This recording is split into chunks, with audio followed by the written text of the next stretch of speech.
Hey, everybody, welcome back to the Centerville Grace podcast, where every single week we do our very best to help you, our church family, dive deeper into the weekly word.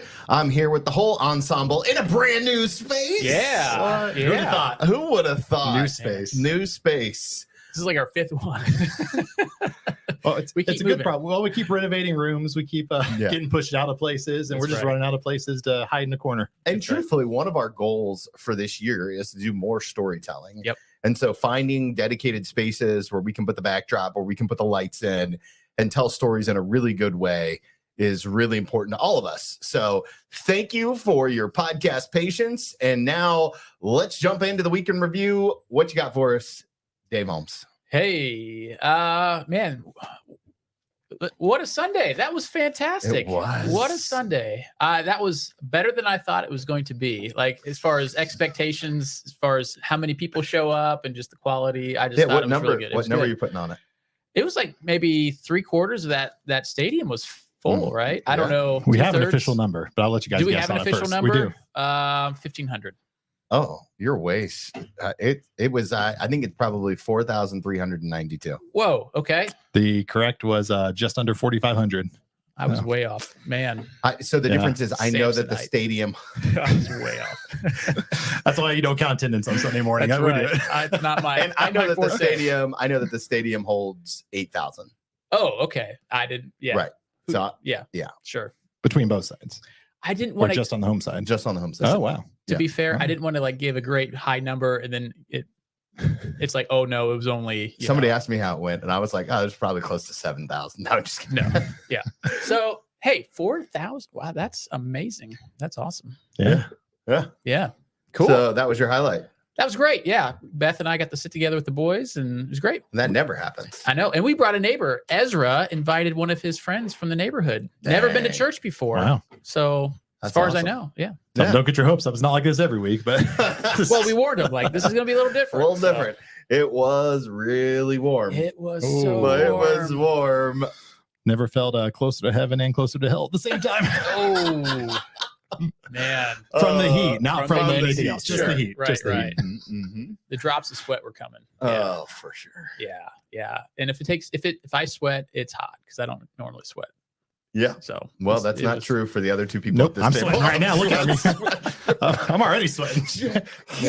I have a condition. That's okay. well, Dust. Don't we all? Highlight from last week. I mean, well, he stole mine. I mean, that was going to be mine. No, it was a super fantastic time. I'd say all of Sunday was really good. We had I think 8 core churches that were kind of participating with us. Then we also had some other churches and people that just kind of stumbled in. Yeah. But it was a lot of fun. Thought the speaker did a great job. Kurt Kirkland came in and talked a little about some of the work that he's doing down in Cincinnati as the Reds chaplain, and also talked a little about the Buckeyes thing, which I thought was another cool highlight of the week in general. What was happening on Ohio State's campus, man. And just the fact that the gospel is going to go out to everybody, especially if they win the national championship, which, maybe they will. I don't know. If First it game wasn't was clear, over. God is on our side. Now we know. Favorable. Now we know. Favorable. Favorable odds. Yes. Yep. The conditions for this is favorable. But for those who missed what Kirk Kirkland said, he was talking about how half the team was like in on chapels, a leadership and leadership retreat, a leadership and- retreat for a student ministry movement. Yeah. And what happened last week, if you're unaware, a bunch of these Ohio State Buckeye football players actually led a revival on campus. Mm. And Wow. I think they said 20 some odd people. Do you remember the number? I can't remember the number, but it was significant. A significant number of people were baptized. They were proclaiming the gospel in the middle of the square. This was all happened outdoors at night, led by football players. If you're on social media, I recommend following Cam Babb, Kamm Babb, Babb. He was a former Block O wearer. If you're a Ohio State football person, Awesome you guy. know all about that. Yeah. Great guy, right? And Cam was part of that leadership team. And I've been following Cam for years. He had a massive knee surgery and then came back and really was part of that planting a foundation. And I'm just more and more impressed that this football team is just so in depth in love with the Lord. Yeah. At least a large group of them. Right. Yeah, and he said during that 2 weeks, he said that we didn't talk about football like at all. We talked about Jesus, Yeah. that's something. Amazing. Yeah. Amazing. Another reminder how sports, we kind of get on sports once in a while for Right. taking over, but how sports can be such a vehicle for bringing the gospel to an unreached people. And that's just another reminder. I was just talking to Corwin Anthony, who we support here at Centerville Grace. He works for Athletes in Action, and he was sharing with me their role, Athletes in Action, at the Olympics. You wouldn't think they would be, but how, man, they're getting Bibles to people who would normally never have access to Bibles, have an opportunity because they're in, France, and all of a sudden for the Olympics, and now they're hearing the gospel message for the first time. So just powerful ways the sports world can open doors. So that's actually a great transition to my highlight of the week. I had the opportunity to serve a family who I coached in basketball, and was able to do a funeral for a family member that passed away, kind of unfortunately, or not. Early is what I mean, like tragically almost, right? It was cancer, and he was in his 50s, and his son and my son played on a team that I was able to help be a part of coaching. And so again, that connection for sports and the gospel for me, I love that intersection, and I love the way that God uses it. So I'm super thankful that we were able to do that at Centerville High School Stadium. Yeah. And I was really thankful to be a part of that family's celebration of life for their dad. So it's good stuff. It's a crazy week. Yeah. Yeah. Well, you know what? One of the guys that I disciple said, he was like, listening to Kirk Kirkland, who gave the message, and he was like, he started off and he went to Luke 15. Hey, of all places. Come on, Kirk. I was like, he knew. Do you think he knew? I think he knew. I think he's following the podcast. I immediately leaned over to Caleb, my son, and was like, he stole my message. So this worked out perfectly because we didn't really get to go over Luke 15. No. And now Pastor Kirk went over at Luke 15. We went over at Luke 15. It's kind of where we are in the process. Yeah. So today we are going to go deeper dive into Luke 15, the story of the lost. Dave, you want to read it for us? You want me to read the whole thing, or just it's a lot? Maybe it's just a lot. Why don't you give us the Dave's Reader Digest first? Yeah, let's just talk about the three parables real quick. One has to deal with the lost sheep, where the shepherd leaves the 99 to go find the one, and Jesus's focus again is the rejoicing part. When he finds the sheep, he rejoices and brings it home. The second parable has to deal with a woman who lost a precious coin. She does everything she can to find it, and when she does find it, she rejoices in the same way God rejoices over those who repent. And then the third and final parable, which is not really the final parable, Jesus continues on with the shrewd manager, but of this series, is dealing with probably the most famous of all parables. Is the parable is what we know as the prodigal son story, where the father has two boys, and the younger son asks for his inheritance early, and the father gives it to him. The son leaves, squanders everything, winds up in a famine, and nobody's there to feed him and take care of him. He's hanging out with pigs, which was so unheard of for a Jewish young man to do. And then he comes to his senses. He realizes what he's done. He goes back. He repents to his father. His father kind of cuts him off in the whole "I'm sorry," and he just embraces him, loves him, forgives him. I was thinking about, by the way, the father doesn't say "I told you so." What the father says is, "I love you so." Wow. That's what I thought about when Kirk Kirkland was talking. I was like, yeah, that's what the father did. Like, yeah. So anyways, he brings the son back in, but that's not the end of the story, actually, because the older son is jealous and upset that the father would love his younger son to this point and be so gracious and kind. And the father says, "What else am I to do? This is my son. He's returned." And it kind of leaves it open-ended, which is another great way of just telling the story. I love Jesus as the storyteller.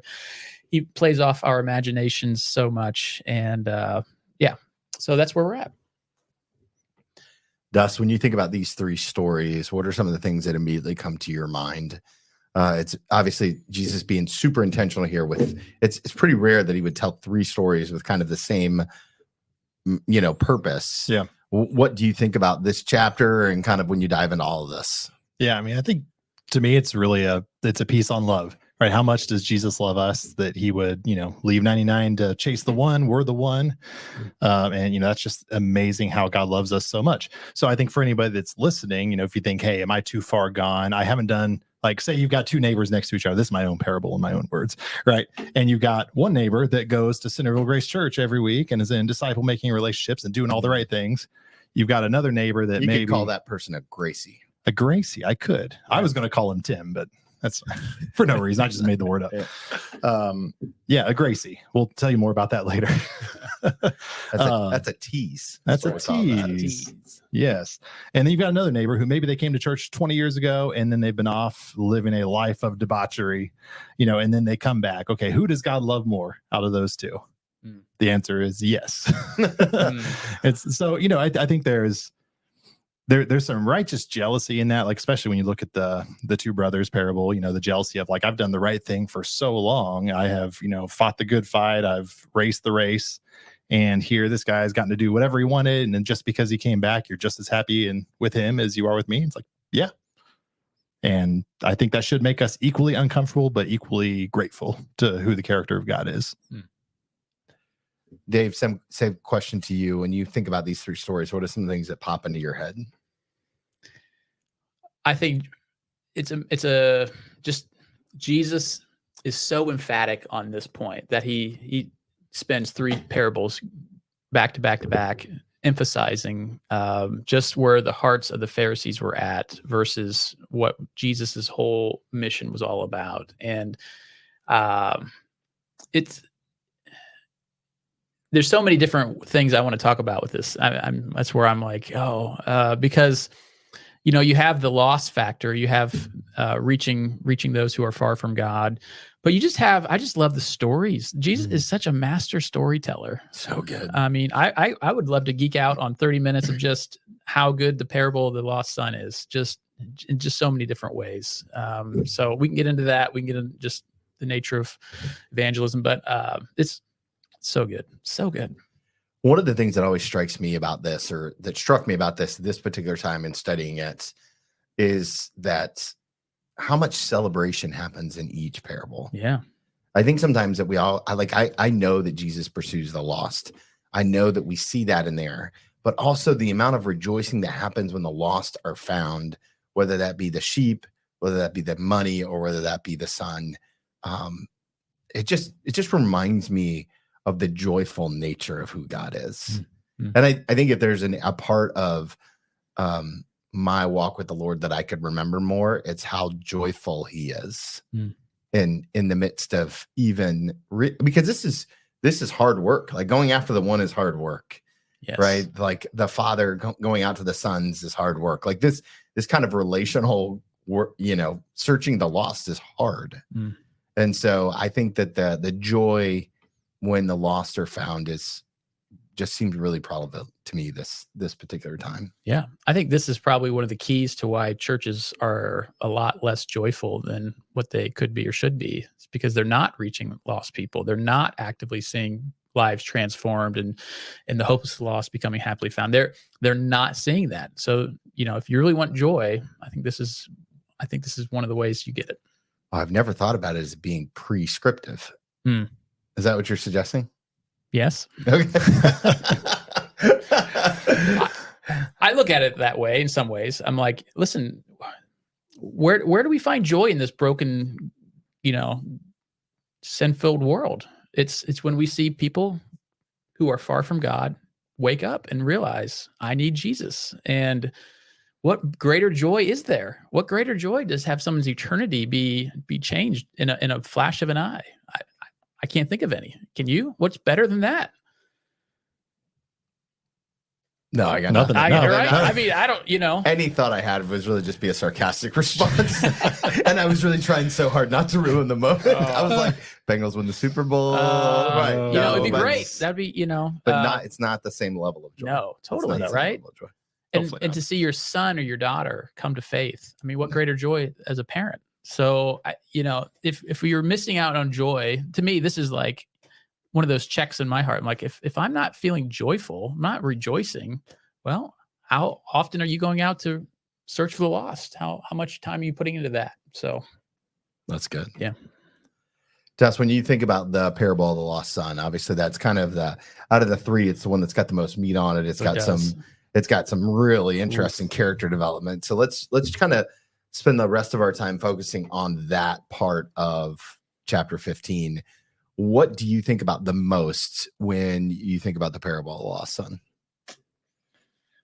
I think about who I associate more with in my own life, to be honest with you. So this is a great question. Who's the main? Who do you think is the main? Person in this? The younger son, the older son, the father. Who is the main character? Who do you think the main character is? I asked you first. That's true. No. This is the beauty of Jesus. I mean, depending on who you are, right? Depending on where you are in your life, the main character changes, right? Yeah. So for church folk who have been in the faith for a long time, then, I think clearly we associate ourselves with the one who's watching the other son go out and get lost and come back. Yeah. And we take that more, maybe jealous approach. Maybe if you have just found Jesus more recently in your life, you associate more of your life with being that lost son.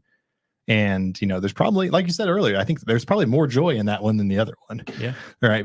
And I just want to reiterate that same point, man. If we're not seeing enough joy in our churches, maybe we're hanging out with too many of the same people like us that have lost our fervor for seeing how God actually transforms us. Yeah. So when you talk about, ministries that are really exciting and honest, typically we could go down the list of we talk about like Celebrate Recovery Ministries and things like that, things that really where we see Jesus meet people where they are down in the ditch, and then you see the massive transformation as they move away from that and find the love of God, and they find community, and they find accountability, and they find purpose again. And man, you want to worship with an awesome crowd, get into services like that, and I promise you it's way more exciting than anything that happens on most Sunday mornings. Yeah. That's not a statement on our churches, it's just a statement of that's how celebration really works. When you see somebody go from the depths of despair into the love and hope of Jesus, we should be absolutely full of joy. Yeah. Yeah. So this is the first year where I was most convicted that I've ever preached this, that I was most convicted by the Father's position. And I wouldn't say that I saw myself in the Father as much as I wanted to be like the Father. Yes. Right. And so I've been in vocational ministry for almost 20 years, and there's not a year that's gone by that we haven't talked about the parable of the lost son. It's a big one, right? And normally I kind of vacillate between the two brothers and when I read it and pray about it. But this year, this was the question that I wrestled with internally after I read it this year. What am I doing to go meet the people? What am I doing to go meet the son who's out on the road? What am I doing to go talk to the son who doesn't want to come back in? The Father never, this is what struck me. The Father never gives up on celebrating with the whole family. Yeah. And I'm like, oof. Right. It's just there's oof. It's one of those convicting moments in the faith where it's like, what am I doing? What am I doing for the older brother specifically was the one, right? And because most of the people that I'm pursuing, I have a fair amount of non-Christians in my life, so I know some of that group, but the other group, I'm like, what am I doing to pursue them? Yeah, it's good because the Father loves them equally, right? Yes. He's yeah. Who about you? Who about me? Well said. Words are hard. Who about you? Words are hard. Who do I relate to the most? Goodness, this particular season. Maybe just today if you want. Yeah, I would say, goodness, the Father. I was thinking of the Father during Kirkland's talk. Being a dad now, right? That kind of changes. You take on that fatherly perspective a little bit more, and just the willingness to be gracious and kind and so generous. And again, like I said, he doesn't say I would be so there with my child saying, I told you so. I see, this is why you need to listen to your dad. Dad knows, because I've said this probably 1,000 times in my lifetime already, but he didn't say I told you so. He just simply said, I love you so, in so many words. So that was big for me. That was the profound Sunday morning. So, yep. When you guys think about this story and you think about the idea that the father says to the older son, you're with me every day, you have access to all that I have every day. Yeah. Talk me through some of your feelings around this idea that how do you prevent yourself from taking that position of the older brother? Like, how do you stay grateful for what we have with the Father every day?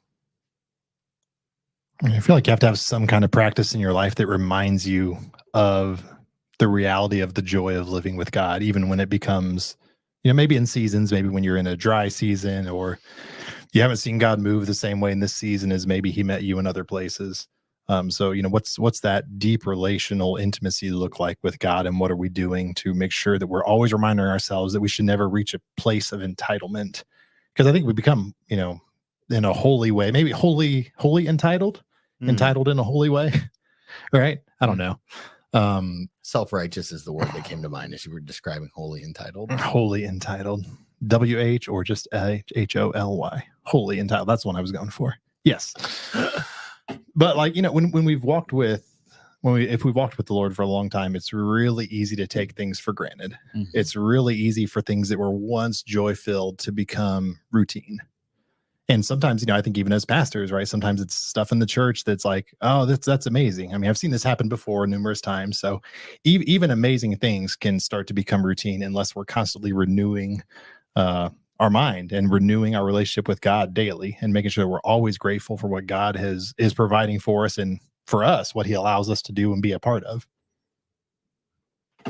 Reverend. I have so much Tim Keller in my head in this Prodigal. Have you guys read Prodigal God and listened to a lot of Tim Keller stuff on? So I have a lot of Tim Keller. But Kirk did quote him on Sunday. He did, yeah. I mean, he has so much to say on this. But the older son and the younger son are not so different. They're not so different. They just go about. They want the same. They want the father's stuff. They want the father's possessions. And they just go about it in two different ways. One just straight up says, I wish you were dead, kind of thing. Just give me your stuff now.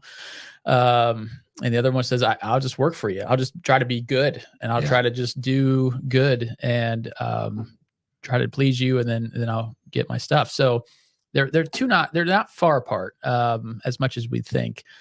And I think we need to see, if we're the older son, we need to see the younger son in us as well. There is that piece of it.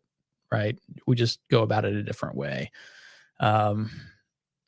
We both just have a heart that we both have a heart that's not longing just to be with dad, to love the father. We want the father's things. So, that's what I think.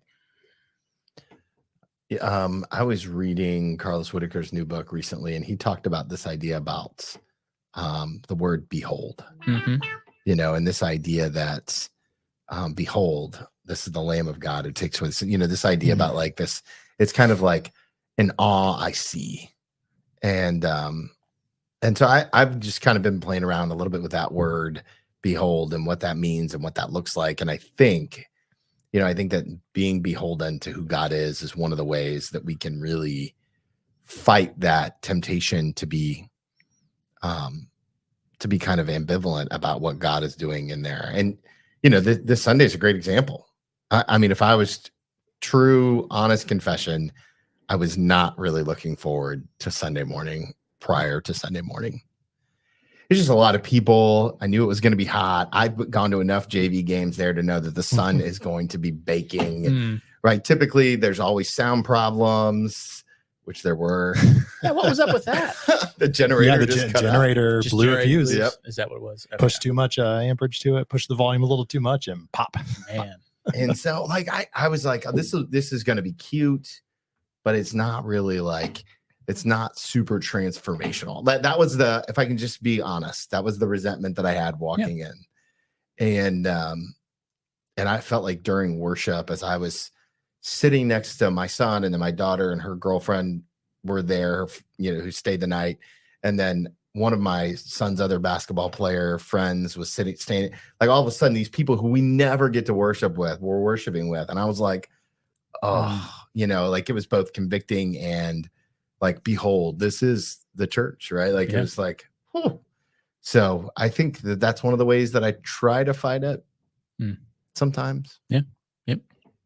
It's good. When you guys lean into a parable like this, and there's this idea about the party at the end, and how what's interesting to me about this story, specifically around the party, is that the younger brother doesn't come out with the father to go get the older brother. Like, the family dynamics here are jacked messed up, man. What are your thoughts around this idea about the celebration and the party and that kind of family dynamic connection? Yeah, I can't help but think of church world. That's where I always go to when I think of this passage and a lot of other passages, because I'm a pastor and I think about churches, and I think about how so often when pastors and churches try to reach people, there's stones being thrown at them often. So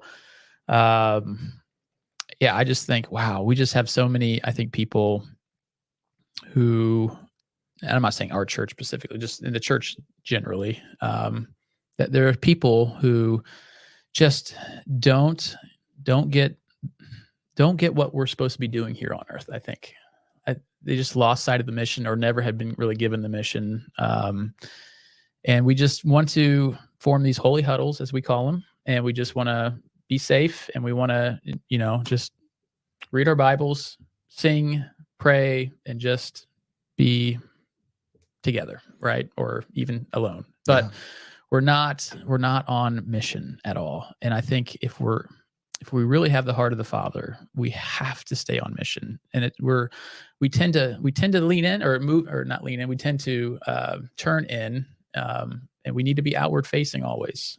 And when I read this story, when the son is refusing to go in to celebrate, I'm like, how hard-hearted is this young or older brother to not even go in, at least to say, hey, I'm glad you're back, or hey, I'm glad you're not dead, or, hey, just, hey, nothing. He just refuses to go in. He's on the outside looking in. He's on the outside. Now he becomes the outsider, right? So I don't ever want to be the outsider because I wasn't willing to go in. Yeah. That's good. That's closing thoughts about the parable. Yeah, man. I think that I'm going to go back to Dave's first point, man. That should absolutely draw us to be more celebratory, to pursue people with a greater sense of fervor, to get more excited. Like, say we do a baptism service and we're seeing somebody who's taken a step of faith and they want to proclaim this publicly, and like, we're, oh, that's great. Yay, good. They did it, and it's like, man, where's the party? Like, like, I don't know, man. The older I get, the more and more I find myself just so over. I have to say this very carefully. So over controlled church. Okay, where everything is measured and everything is, hey, we can get a little bit excited, but not too excited because people will think we're weird, and and willing to take risks, right? Willing to take risks for the gospel, willing to offend people for the right reasons, right? Offend people with how joy-filled we are that somebody who had absolutely no business being anywhere near the court of God or God's people had come to faith, or that we made them feel welcome enough to even step through the door. And like, that's just where I want to be. That's where I want to live, man. I want to live. I find myself sometimes associating with the older brother, or the brother who, did all the right things. And it's like, oh, he gets all that. Like, I had to work for it. They didn't do anything. They got to go out and do their stuff and came back, and they're still getting all the same stuff I got. Like, I'd probably be in his position too. Like, that's not fair at all, Yeah. But that's the reality is, man, we are all completely unworthy of God's grace in our lives. No matter how long we follow God, no matter how much we think we're following his will, we are all equally unworthy.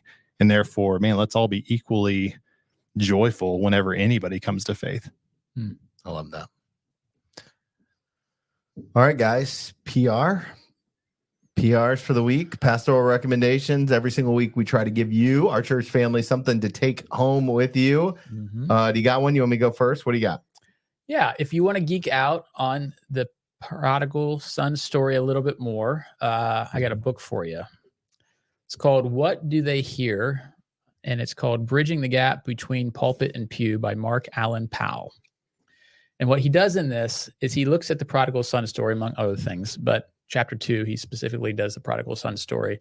It's not a long book. And he looks at it from different cultures and civilization, like different cultures and how they would view it, and what stands out to them in particular. And it's just so fascinating. Like when you read it from an African culture, the African culture was like, and nobody fed him. Like, we don't even remember that's part of the story, right? And they're like, how, that's like in a community, very communal type culture, nobody took him, nobody was willing to feed him. And so just very fascinating. If you want to do a little deeper dive into the prodigal son story and how it can be read and how different applications can be pulled from it, it's really good.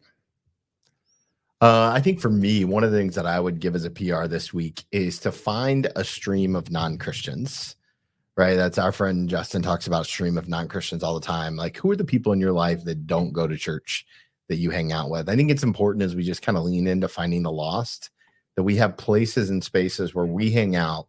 Maybe it's at a football stadium, maybe it's on the golf course, maybe it's anywhere that there are non-Christians there so that we can find that prescriptive joy. Yeah, you stole mine right out of my mouth, so thank you for that. Yes. But I knew I should go second. I knew it. I was like, I should every go time. second. Well, Every I feel time. bad. I kind of nerded out. I'm like, that wasn't even applicable for reaching lost people, but It'll help. It's applicable for something. But no, really, I want people to see the heart of Jesus, and it's all about people. Like, it's just all about people. There's nothing else you can take with you in life. It's this people. Or nothing, Right. So, anyways. Yeah. I mean, look, I'll reiterate that as a PR, that, make your Christian faith not about you. I was thinking through just in my head of, how much we don't live missionally because we start to assume that faith is really for us. It's to save us, to make sure that we know Jesus. And I was thinking of you guys remember that old hymn? It was In the Garden. You remember that one? Oh yeah. Yeah. And that one's got some real bad theology in it, guys. I don't know that one. Oh, you don't know that one. I'm not sure. You should have grown up in the Baptist church. You want to sing it? Hey, no, not really. I think I've heard people use it at funerals. Yeah, it's big at funerals, but the words to that hymn were, and he walks with me and he talks with me and he tells me I am his own and joy we share, Yep. So, and everything is like, we've kind of subtly developed this me-centered theology where everything Jesus did was for me. When he was on the cross, he had me on his mind. That's the worst song. I know. Like a rose. Geez. So many youth groups. Yes. And it's so, and it doesn't make that incorrect, but it skews the perspective. The perspective is we are here to live on mission for the kingdom of God. And yes, God desires, just as, he desired the lost son to come back. God desires you to find him, but not just to save yourself, but to fulfill the purpose that Jesus has for you, which is to be on mission for the kingdom. Yeah. So that's my PR. Just keep it in perspective. Yeah. Love it. Well, friends, that's our podcast for today. As always, we do our very best to help you, our church family, dive a little deeper into the message so that no one walks alone. So thankful for each and every one of you, and we'll catch you next week as we continue on in the gospel.